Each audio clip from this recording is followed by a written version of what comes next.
Hello, dear students. Today we are going to do our poem of chapter 7, and the poem is When I Set Out for Leonis. जब मैं लियोनिस के लिए निकला।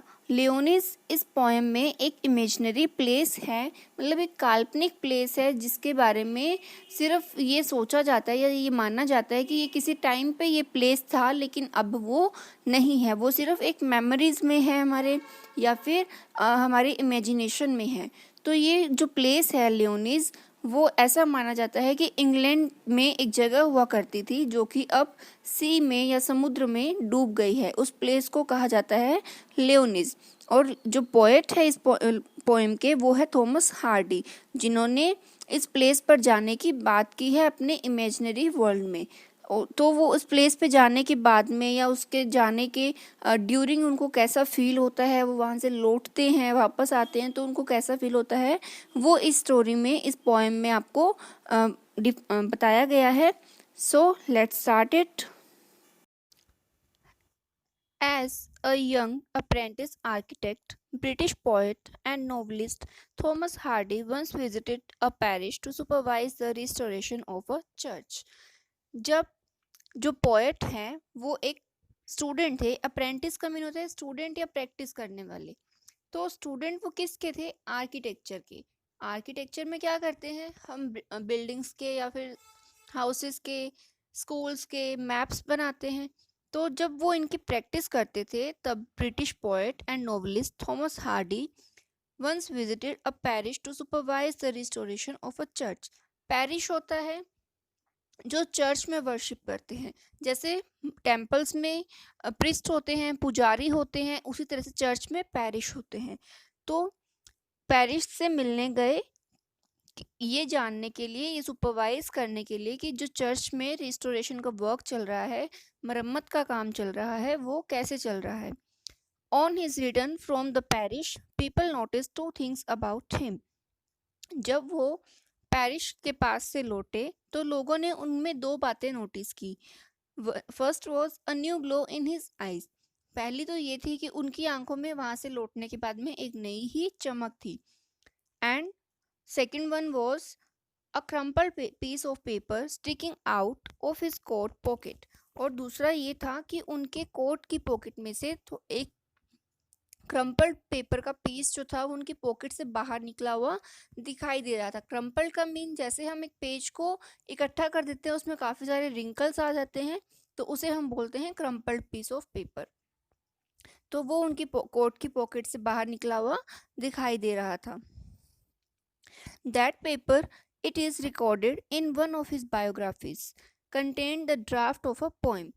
उस paper में क्या था? वो पेपर एक उनकी बायोग्राफी है। बायोग्राफी का मीन होता है उनकी जीवनी, मीन उनकी लाइफ पे जो एक बुक पब्लिकेशन जिस बुक का हुआ है, तो वो उनकी एक बायोग्राफी है। उस बायोग्राफी में उस पेज पे जो पोएम लिखी हुई थी, वो पोएम उस बायोग्राफी में थी। You are going to read that poem inspired by a visit to a place which the poet calls लियोनिस।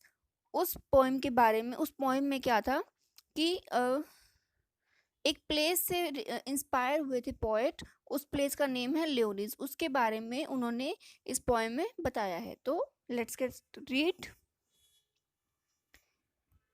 When I set out for Leonis, 100 miles away, the Rhine was on the spray, and starlight lit my lonesomeness.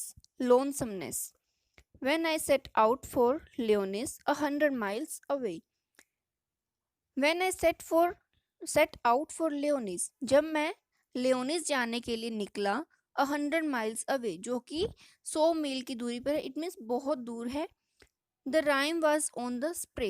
Rhyme का mean होता है frost, या फिर ओस की जो बूंदें होती है वो लगातार उनकी बौछार हो रही थी। ऑन द स्प्रे मीन्स उनकी बौछार हो रही थी ओस की बूंदों की।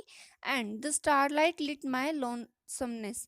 और जो चमकते हुए तारे थे वो मेरे अकेलेपन को चमका रहे थे, मतलब उसको दूर कर रहे थे। जो मैं लोनलीनेस मुझे फील हो रही थी, उन स्टार लाइट से मुझे उसकी कमी कम महसूस हो रही थी। कब? When I set out for लियोनिस 100 miles away. ये कब हो रहा था? जब मैं लियोनिस के लिए निकला, जो कि बहुत ही दूर है। What would bechance at Leonis while I should sojourn there?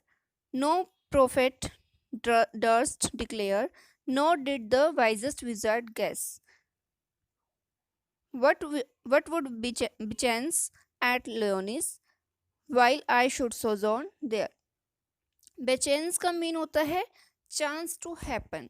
It means कि क्या हो सकता है, उसको हम कहते हैं bechance. And the second line में वर्ड आया है सोजोन.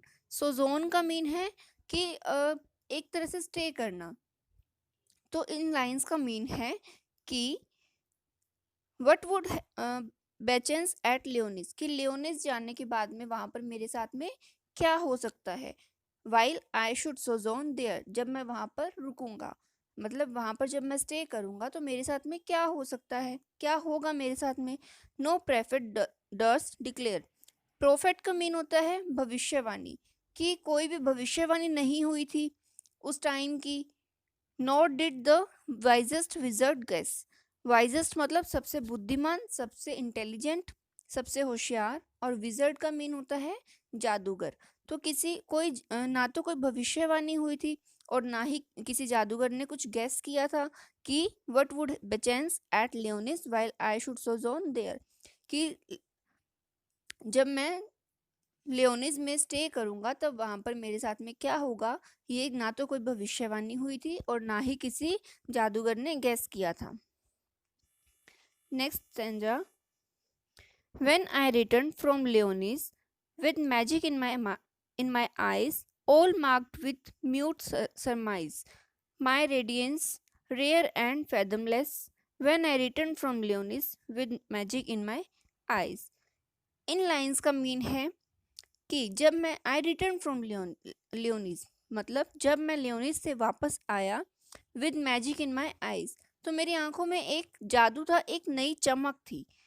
All marked with mute surmise. Surmise का मीन होता है गेस करना या फिर अंदाजा लगाना. My radiance rare and fathomless. Radiance का मीन होता है ग्लो या चमक. एंड फैदमलेस का मीन कि डेप्थ कितनी है, वो कितना गहरा है, वो चमक कितनी गहरी है. तो इन लाइंस का मीन है कि जब मैं लियोनिस से वापस आया तो मेरी आंखों में एक नई चमक थी.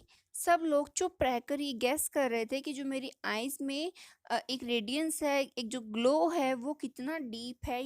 ये सब लोग बस अंदाजा ही लगा रहे थे, सरमाइज कर रहे थे, किसी को भी आइडिया नहीं था. When I return from लियोनिस with magic in my eyes, जब मैं लियोनिस से लौटा एक नई चमक के साथ में. So I hope it's clear to you. Thank you.